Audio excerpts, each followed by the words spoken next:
Welcome to JHC. I'm CJ, and today we're going to be talking about 3 interview red flags you need to watch out for immediately.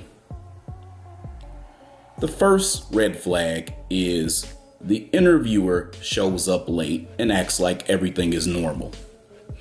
This one tells you everything. Now, don't get me wrong, things do happen and sometimes these individuals can't help it. But watch the way that person behaves and presents themselves after they have shown up late. If someone strolls in 10 or 15 minutes late, especially without an apology, that's arrogance and disorganization. It tells you that they don't value your time. They're too careless to lead. Meetings will always be chaotic. You're walking into a place with poor communication. Interviews are the best version of the company that you will ever see.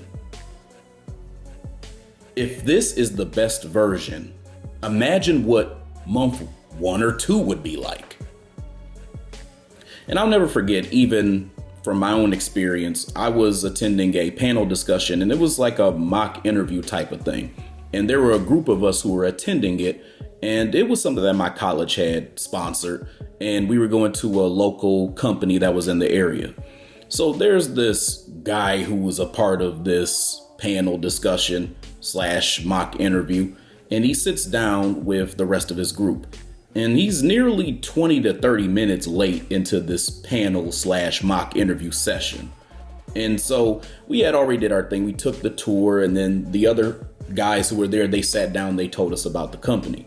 So when he sits down, he didn't apologize, and he was super arrogant the whole time.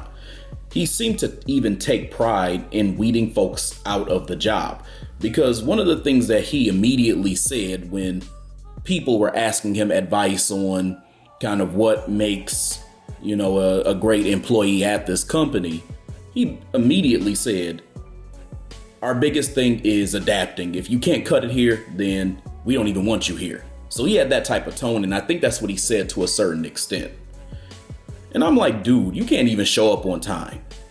And so the way I'm looking at it is the combination between you being late and being cutthroat like that is a real bad look on both you and the company culture, because they're all sitting there like, shit is normal. Now let's go into interview red flag number 2.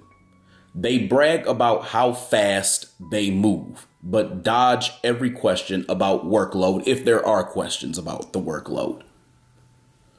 One of the biggest and most common red flags in an interview is when the hiring manager keeps bringing up and bragging about how fast-paced the company is, how quickly they move, how they need people who can adapt, kind of like I said in the previous example.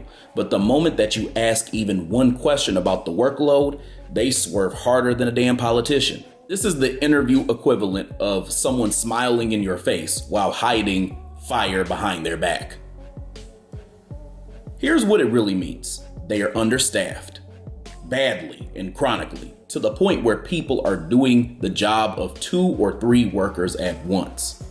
When they say, "we move fast," what they really mean is, we are drowning and we need someone who will just do the work and won't complain about it. Number 2, chaos is the everyday culture, not the exception. These companies love to pretend they're moving fast because it sounds trendy and dynamic. But what it really is that priorities change every hour. Managers can't plan ahead. Nothing is organized. Everything is urgent. Everything is last minute.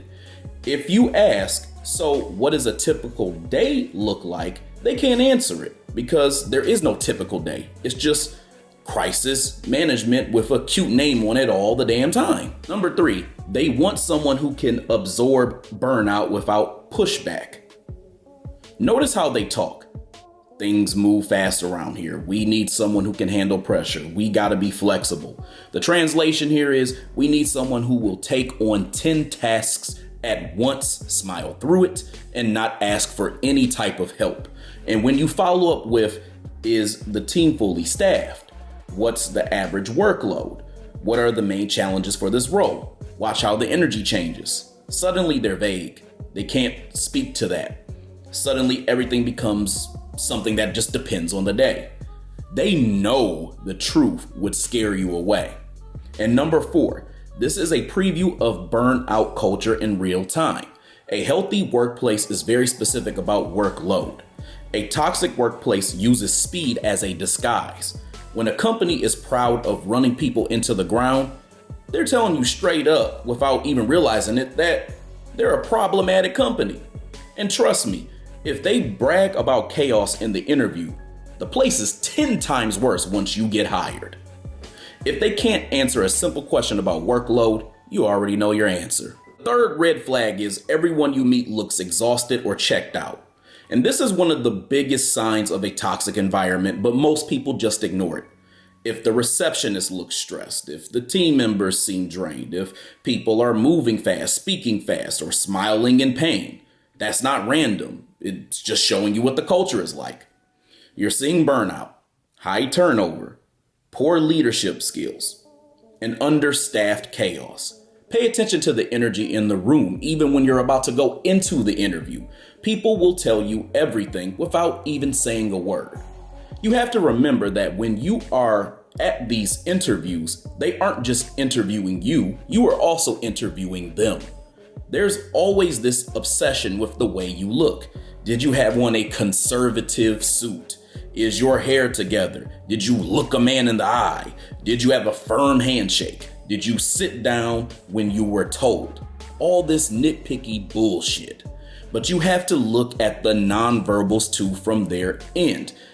And it's not even just asking questions. Look at the demeanor of those in the room. Look at the responses to your questions and their tone. Look at the overall feel. Are they on their phones? You want to ask questions to gauge all of these things to make sure you understand what is going on from their mouths. But you also have to just read the room in general. Sometimes energy speaks louder than actual words. Interviews aren't just about them evaluating you. They're also your chance to evaluate them. If you see any of these signs early, don't ignore them. Believe what the company is showing you. Thank you for tuning into a new episode of JHC.